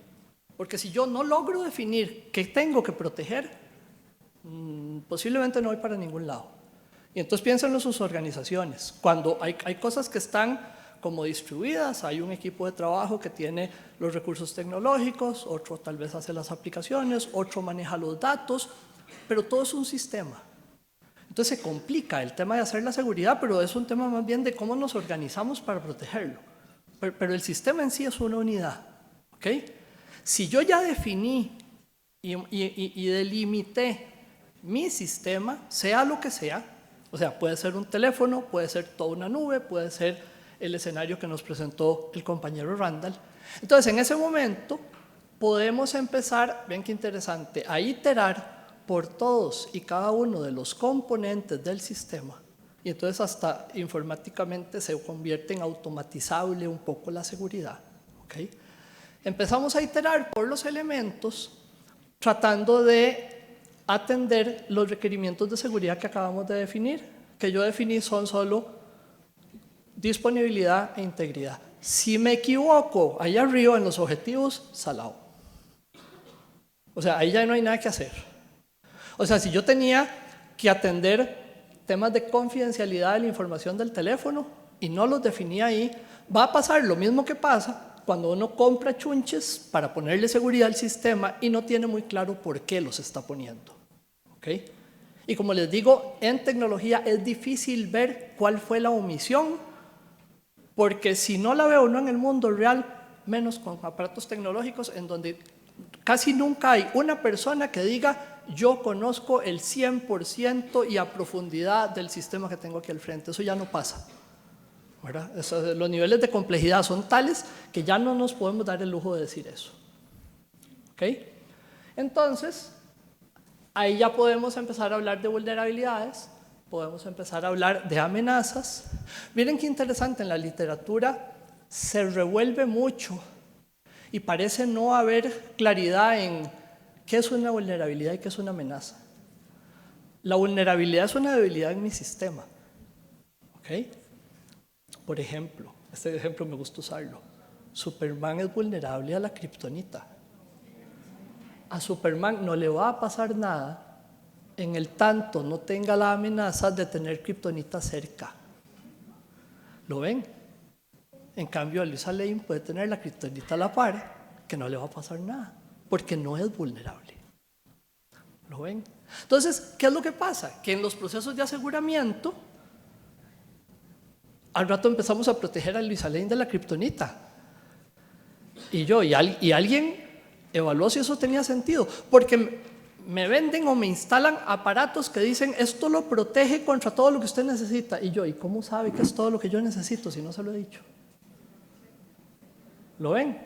Ahora, si bien es cierto, o sea, los que están metidos en esto definitivamente no son nada tontos, y entonces ya hay patrones de las cosas que normalmente son un problema. Y entonces, por supuesto, cuando yo monto una solución de seguridad, definitivamente yo esperaría que digamos que lo que me implementan resuelva una buena cantidad de los problemas con los que yo me voy a enfrentar. ¿Por qué? Porque tampoco somos tan diferentes. Porque a la hora de montar sistemas tecnológicos, o sea, en muchos casos necesito agüita yo. Esta es mi agüita. Gracias. Necesitamos requerimientos de integridad y en las mismas cosas. Por decir algo, que no se me meta un virus y me modifique la aplicación de software que estoy usando o me dañe el sistema operativo. ¿Lo ven? Eso sin pensarlo mucho, lo va a querer casi cualquiera. Pero el punto es, eso me resuelve todos mis problemas. O sea, yo realmente definí mis objetivos de seguridad y los controles atienden las necesidades que yo tenía. La respuesta es no se sabe, hay que establecerlos. ¿Okay? Vean, por ejemplo, digamos, y ya sí en la vida real, para mí, del teléfono lo que me interesa es que funcione. Yo evito almacenar información sensible. Yo me imagino que si me voy a hablar con una persona que pasa montada todo el día en un avión para un lado, para el otro, ¿verdad? Y que tiene que atender gente en un montón de países y todas esas cosas, y no solo la comunicación va a ser indispensable, posiblemente tiene información sensibilísima aquí y mecanismos para ingresar a lugares porque necesita casi que bajándose del avión conectarse a algún lugar. Entonces tiene requerimientos de confidencialidad realmente relevantes.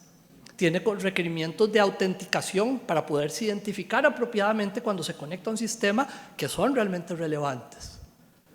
Y entonces, pero vean que en mi caso no. ¿Ok? Entonces realmente el tema de la seguridad hay que amarrarlo a objetivos. ¿Ok?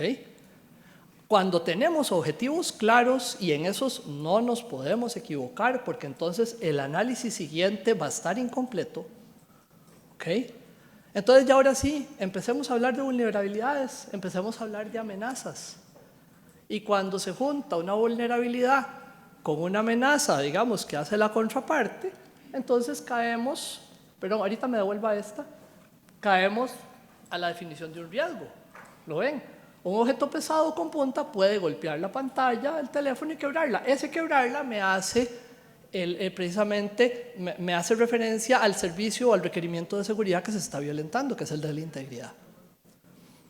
¿Lo ven? Entonces, cuando vayan a hacer seguridad y si quieren empezar digamos, para sacarse un poquito la angustia que nos dejó Roberto con toda esa legislación que tenemos encima, que tenemos que cumplir, ahí está y hay que cumplirla, ¿verdad? Tratemos de pensar, y entonces, por ejemplo, en las altas esferas de la organización y cada uno en su nivel, cuáles son los objetivos de seguridad y hacer un desarrollo y mapearlo, o sea, asociarlo con requerimientos de seguridad. Y entonces necesitamos aprender qué es exactamente confidencialidad, qué es integridad, qué es disponibilidad. Son palabritas que se pueden sonar un toque ligeras, pero si queremos realmente hacer seguridad hay que entenderlas. ¿Qué es autenticación? ¿Qué es autorización?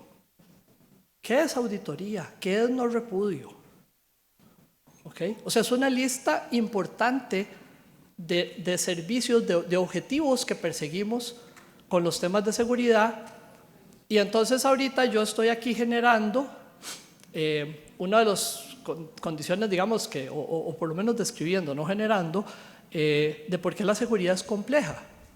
Porque si estoy proponiendo un teléfono celular como un ejemplo simple y yo quisiera describir todas las partes de mi teléfono y decidir en cuáles me preocupan los servicios de seguridad que me son relevantes, podemos hacer una hoja electrónica en donde tenemos todas las partes del sistema que me interesa proteger y todos los servicios de seguridad y ya se hizo grande. Y si eso lo cruzamos con todas las posibles vulnerabilidades y amenazas que se pueden dar en cada punto y para cada servicio de seguridad, eso, ve, ahora sí se me fue el tiempo. ¿Ok? La cosa se hace grande. ¿Lo ven? Nosotros, el modelo en el que hemos venido trabajando, que espero estar transmitiendo las ideas principales, es un modelo que realmente no pretende inventar el agua tibia, es describamos el sistema con una estructura del todo y las partes, ¿okay? Hagamos diagramitas de los escenarios de interacción de los diferentes componentes del sistema y tratemos de encontrar los problemas de seguridad. El diagramita que me salte aquí no corresponde al teléfono porque para el teléfono no me dio tiempo de montarla. Este es para uno de los trabajos que hicimos para Firma Digital Nacional. Este es un escenario de un sistema para creación de una firma digital y entonces la raíz de la estructurita esa jerárquica representa todo el sistema y ahí para abajo se van desglosando o describiendo las partes del sistema y entonces esas son todas las partes que tenemos, las partes que tenemos que proteger. En este caso, por ejemplo, el objetivo de seguridad era solamente el no repudio, porque era firma digital.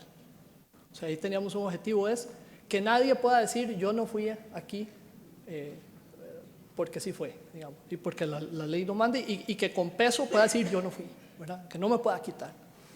Y entonces allá tenemos un escenario de, digamos, lo que se llama un caso de uso, que es el caso de uso de una persona creando una firma digital en donde componentes de este sistema se utilizan para hacer una firma. Y entonces ahí, ¿qué estoy haciendo yo? Delimitando en mi sistema qué son las cosas que voy a asegurar, porque la complejidad de la cosa que tengo que proteger siempre va a estar ahí. Lo que pasa es que yo necesito definir cuáles son mis prioridades. ¿Okay? Entonces, cuando yo quiero proteger algo, si hay algo que a mí no me importa que se dañe o que se pierda o que lo conozcan otros, ese no es un riesgo, no hay problema. Entonces yo asumo el riesgo. Digo, bien, para esto no voy a hacer controles. Pero yo no debo hacer seguridad sin tener claro que estoy incluyendo todas las cosas que sí me importan. Y una manera de enumerarlas, porque eso empieza a eliminar la incertidumbre, es tengan claro cuál es el sistema con el cual están trabajando.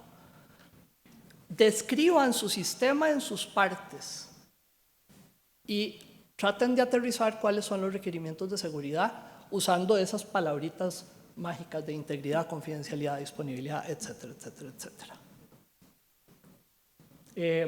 Ya a partir de ahí, el resto se vuelve bastante más mecánico, porque si ya yo hice lo que necesitaba, entonces haciendo un análisis de riesgos, que ya identifiqué precisamente lo que me dolía, ¿okay? Entonces ya yo puedo definir políticas, puedo definir controles que implementen esas políticas. ¿Okay?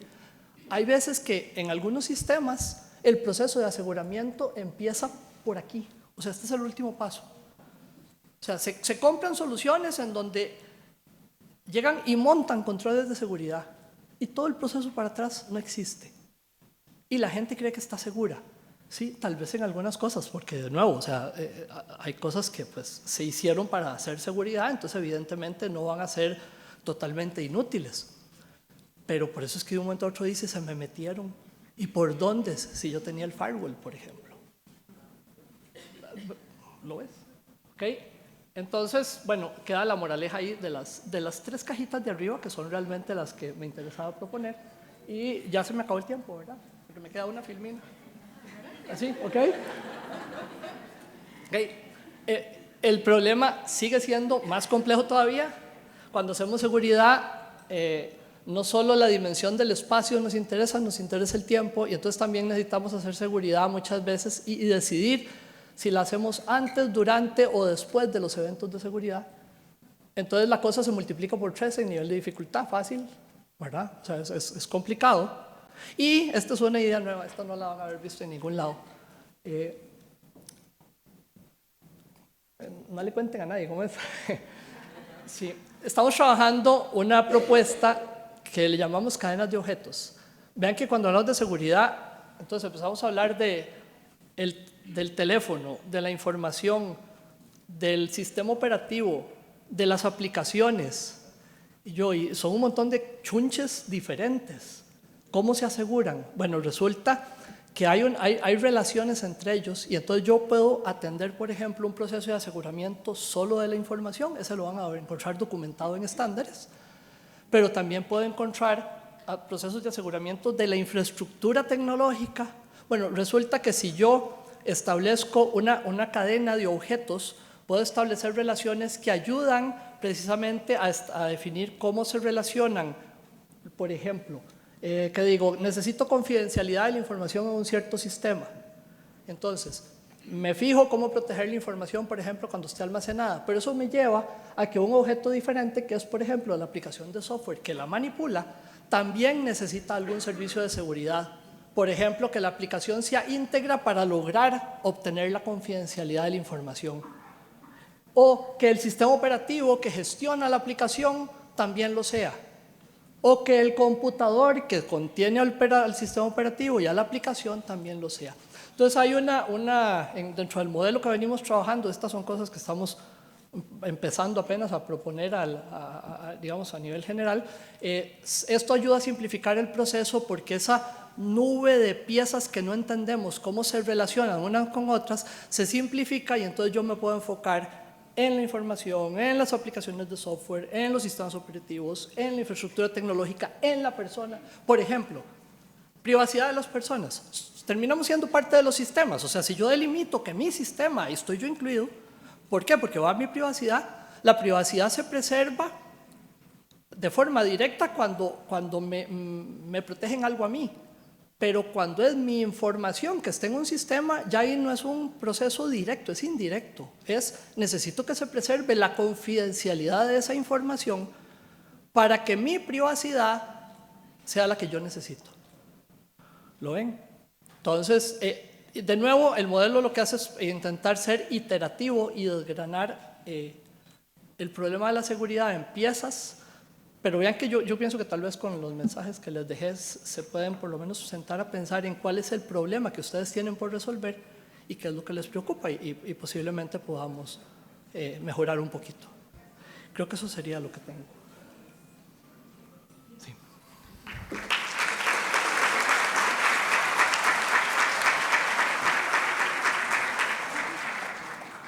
Bueno, muy bien, hemos escuchado a don Ricardo con esta presentación que nos ha hecho haciendo uso de su capacidad didáctica ahora de docente. Creo que nos ha permitido una mejor comprensión de un proceso que se llama pues, análisis de riesgos, que resulta muy complejo, sin lugar a dudas es de las cosas de los análisis más difíciles que nos toca hacer, indistintamente de dónde trabajemos, en las unidades que nos toque trabajar, en este caso en los archivos y en los sistemas de información, que tenemos que hacer con muchísima seriedad y sin duda hay mucho que aprender y son procesos complejos, pero Ricardo nos ha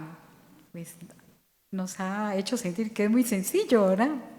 Esperamos poder hacerlo también, nos reta y nos presenta una metodología, ¿verdad? Que antes de abrumarnos con las vulnerabilidades y las amenazas, es importante cumplir unas etapas previas, que es la definición de la ruta de nuestro negocio, ¿verdad? Del objetivo principal, de nuestra misión, en el caso de instituciones públicas, de nuestra misión, de nuestra visión, de nuestros objetivos y finalmente para poder establecer objetivos de seguridad y hacer toda esta desagregación que con base en la metodología nos plantea don Ricardo. Si las compañeras me ayudan con el tiempo para, si tienen las preguntas, que poder hacerles a los panelistas. ¿Estamos bien con el tiempo? Catalina, ¿sí? ¿Estamos bien con el tiempo? Para poder recibir las preguntas de ustedes. A mí me gustaría preguntarle a don Roberto y a don Randall, ¿qué opinión tienen de esta metodología que nos plantea don Ricardo? Y además, ¿cuáles son como los actores que deben participar en estos análisis, verdad? También, no sé. Porque claro, el planteamiento que nos hace don Ricardo pues es muy personal, ¿verdad? Le tocó hacer todo, Ricardo, ¿verdad? El análisis de riesgo, etcétera, tratándose de su celular. Pero evidentemente la realidad es un poquito más compleja y cuáles son esos actores que en materia de seguridad informática pues también deben estar ahí sentados para hacer este tipo de análisis. Don Roberto.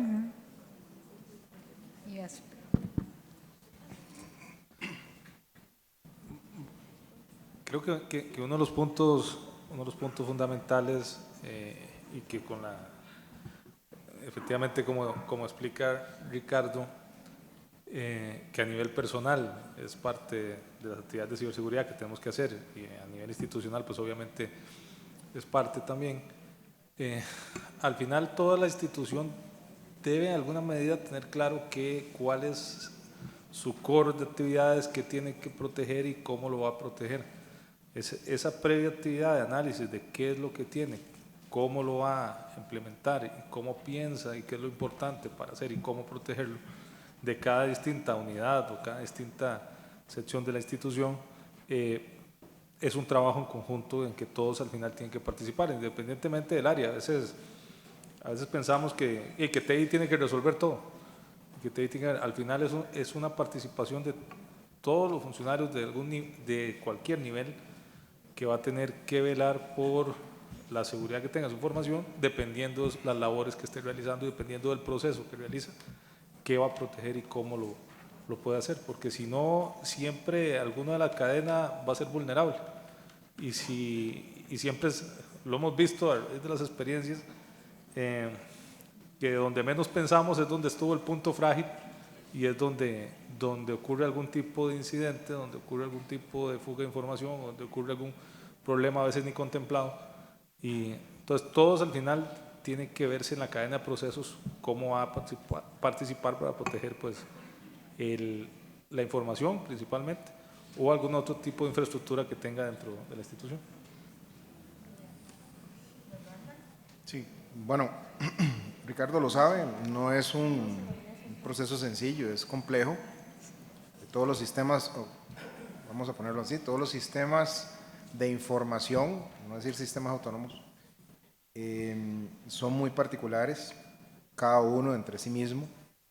En computación hay un principio. Para problemas complejos, la idea es separarlo en problemas más sencillos. Creo que él lo planteó con objetivos específicos que nos permitan atacar problemas y poderlos encadenar en algún punto. De hecho, es una muy buena idea, ya sea que toda esa cadena de elementos que él mencionó como objetos, donde lleva una computadora, un sistema operativo, un archivo, cada uno con sus propios problemas, con sus propios riesgos, hagan una sumarización ordenada que usted pueda comprender al final. De hecho, de nada vale tener una metodología compleja si no sabes cómo usarla, ¿verdad? Entonces, es necesario definitivamente partir el queque por partes y poderlo juntar después para podérselo comer, ¿verdad? Creo que sí es un muy buen aporte, lo considero así. Si la metodología llega a tener éxito, va a ser un pegue, Ricardo. Sí, totalmente. Realmente. Totalmente. Sí. Muy bien. Muchas gracias, don Roberto. Don Randall, le he entregado una pregunta a don Ricardo también. La pregunta dice, ejemplos de seguridad en profundidad. Okay, aquí estamos hablando de un tema que es importante conocer porque si todos los problemas de seguridad los intentáramos resolver con ese nivel de detalle que presenté, desglosemos el sistema en sus partes y necesitamos algunas herramientas de trabajo un poco más prácticas. Hay algunas estrategias que ya han sido probadas, por ejemplo, el tema de seguridad en profundidad, como cuando queremos tener diferentes niveles de seguridad para llegarle a las cosas, con una estructura jerárquica como la que les propongo, de desglosar algo en el todo y las partes, queda bastante simple, porque entonces usted tiene varios puntos de acción, ¿verdad?, para poderle entrar a la seguridad, y entonces, qué sé yo, así como en una red podemos tener un sistema que protege con un firewall a la entrada para evitar, digamos, problemas de confidencialidad en la red, podemos también tener un firewall local, por ejemplo, en la máquina para poder hacer un complemento de la seguridad. Entonces, hay algunas de estas estrategias que con la estructura jerárquica y con el todo y las partes se ven sencillas en general porque se amoldan a la estructura del sistema. ¿Okay? No sé si vos querés comentar algo más. No. ¿Está bien? Muy bien, tengo dos preguntas más para don Roberto. Se las voy a leer. Don Roberto, dice una persona que cada 100 delitos, por ejemplo, ¿cuántos, me imagino delitos informáticos, cuántos se logran detectar? Esa es una. Y la otra es si se ha aplicado alguna pena o sanción en el país por delitos informáticos. Esa es la pregunta, pero hace una consideración. Es porque en dichos delitos resulta muy complejo identificar a los responsables porque lo pueden hacer desde otro país o con las previsiones para no ser identificados. ¿Cómo se logra identificar o cómo se pueden responsabilizar o aplicar sanciones a esas personas? Ok, varios puntos ahí. Lo primero, ya cuando algo está en delito hace una relación con el tema de incidentes, no van de la mano directamente, como contaba, hay temas de incidentes que no se judicializan.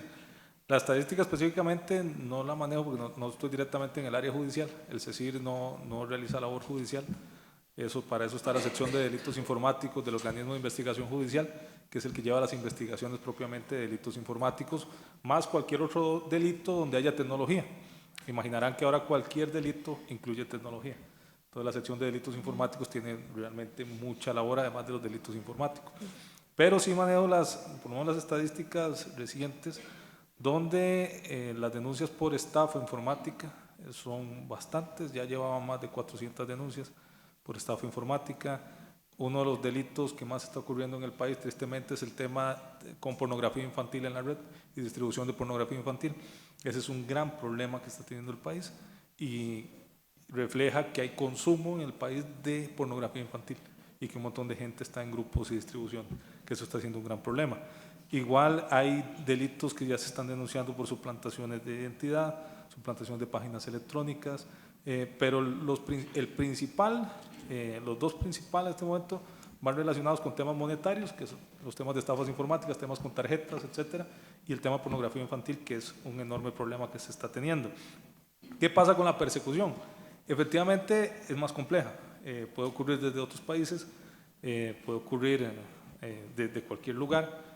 La ventaja que se tiene en este momento es que Costa Rica ya hace más de un año ratificó el convenio sobre ciberdelincuencia, el convenio de Budapest, que permite la colaboración de lo que se crea con el convenio, una red 24/7, una red de colaboración para las pruebas puedan ser remitidas en investigación y colaboración con otros organismos judiciales y que permita una investigación más efectiva.